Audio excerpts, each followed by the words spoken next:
साथियों नमस्कार। कृषि बाजार भरतपुर से मैं हरपाल सिंह। साथियों चर्चा करेंगे ग्वार के बाजारों के बारे में, लेकिन उससे पहले आप सभी से वही अनुरोध कि जो भी साथी हमारे चैनल पर नए हैं वो हमें लाइक, सब्सक्राइब और शेयर भी कर सकते हैं। साथियों ग्वार के अंदर हलचल यानी कि सुधारों का दौर जारी है। इसे तेजी कहना तो न्याय संगत नहीं होगा, लेकिन इन्हें सुधार के रूप में जरूर देखा जा सकता है।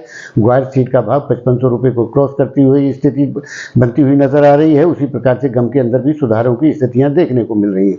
साथियों निश्चित तौर से अभी आवकों की स्थितियां जिस प्रकार से हो रही हैं उसमें और भी इजाफा होगा, जिसके चलते आने वाले दौर के अंदर कुछ समय के लिए दबाव की स्थिति बनाने का प्रयास जरूर किया जाएगा, लेकिन उसमें कोई घबराहट वाली जैसी स्थितियां नहीं है। ग्वार का जो गिरावट वाला पीरियड है वो समाप्त हो चुका है और निश्चित तौर से जिस वक्त आवकों के दौर में जिस प्रकार से दबाव की स्थितियां देखने को मिलेंगी, ग्वार में उसी तरीके की उठापटक की स्थितियां देखने को मिलेंगी। साथियों निश्चित तौर से आने वाले टाइम के अंदर अगला सप्ताह बेहद अहम होने वाला है। इसके अंदर बड़ी उठापटक की संभावनाएं दिखाई दे रही हैं, जिसके चलते ऊपर और नीचे की स्थितियां दोनों तरह के रुख देखने को मिल सकते हैं।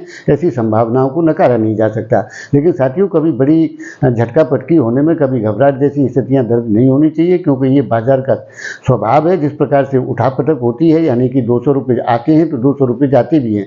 अब वो दौर आ चुका है ग्वार के अंदर के 300 रुपये आएंगे तो 200 रुपये जाएंगे। ये फिलहाल अक्टूबर की स्थितियां 20-22 तारीख तक बनी रह सकती हैं और उसके बाद में जो ग्वार की स्थितियां हैं वो 6000 रुपये से ऊपर स्टेबल होती हुई नजर आती हैं।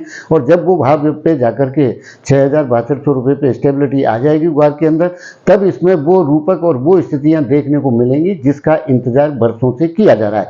साथियों निश्चित तौर से वो समय भी इस ग्वार के अंदर देखने को मिलेगा। उन संभावनाओं को बिल्कुल भी नहीं नकारा जा सकता, क्योंकि आप जानते होंगे कि एक बम्बर जब जहाज उड़ता है तो उसकी उड़ान की जो कीमत है वो 35 लाख रुपए आती है, यानी कि उसका उड़ान खर्च 35 लाख रुपए आता है। तो आप समझ सकते हैं कि किस प्रकार की स्थितियां विश्व कॉन्फ्लिक्ट में चल रही हैं और आने वाले दौर के अंदर इजराइल अगर ईरान पर हमला करता है तो उसके बाद में हालात किस प्रकार के होंगे कहा नहीं जा सकता। साथियों उसके बाद में कमोडिटी में तो आग लगेगी, बाकी अन्य चीज़ों के साथ साथ ग्वार की क्या स्थितियां होंगी।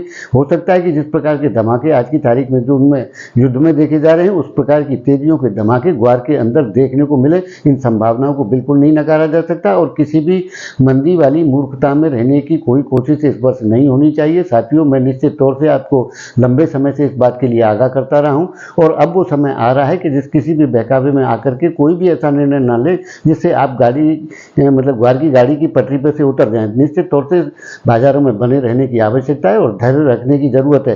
दबाव की स्थितियां भी आएंगी, उठापटक भी होगी, सारे काम होंगे। नए पुरानी वाली कहानियां तो अब समाप्त हो चुकी हैं, क्योंकि पुराने स्टॉक बिल्कुल भी नहीं रहे। 30 लाख बोरी के आसपास के माल पुराने स्टॉक में रहे होंगे और जो आवकों के दौर है उसके हिसाब से ही आगे की स्थितियां भी ग्वार के अंदर तय होती हुई नजर आती हैं। तो साथियों आपकी इस विषय में क्या राय है, आप अपनी राय कमेंट माध्यम से दे सकते हैं। तब तक के लिए धन्यवाद।